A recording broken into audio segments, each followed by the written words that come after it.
សេវាចេញពីតានងវែងប៉ុន11ស្មាចូលកញ្ញាំឆ្វេងលើកឲ្យឆ្វេងតាក់យកបានតាក់ទៀតប្រអប់ចូលថ្នាក់វិញលើកឲ្យស្ដាំសេវាចេញពីតានងវែងផង11ស្មាចូលស្ដាំលើកឲ្យឆ្វេងសេវាចេញពីស្ដាំស្មាត់ឡាលើកឲ្យស្មាត់តាស៊ីបាត់ទៅលើសេវាត្រៀមចេញពីតាក់នងវែងចូលស្ដាំលើកឲ្យស្ដាំស្រួចចាប់បាំងបាត់ហើយសេវាចេញពីតាក់នងវែងអតីតជំនឿជាតិឆ្នេះខ្សាច់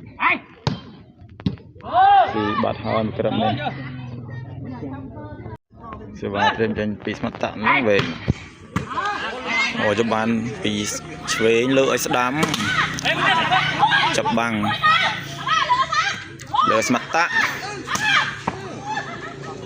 ក្រឹបនេះបានពងទៅខាងតាក់នងវែងសេវាចេញពីស្ដាំយកបាំងញ៉ាំស្មាត់ឡាលើកឲ្យស្មាត់តាក់លៀនហើយចេញក្រៅ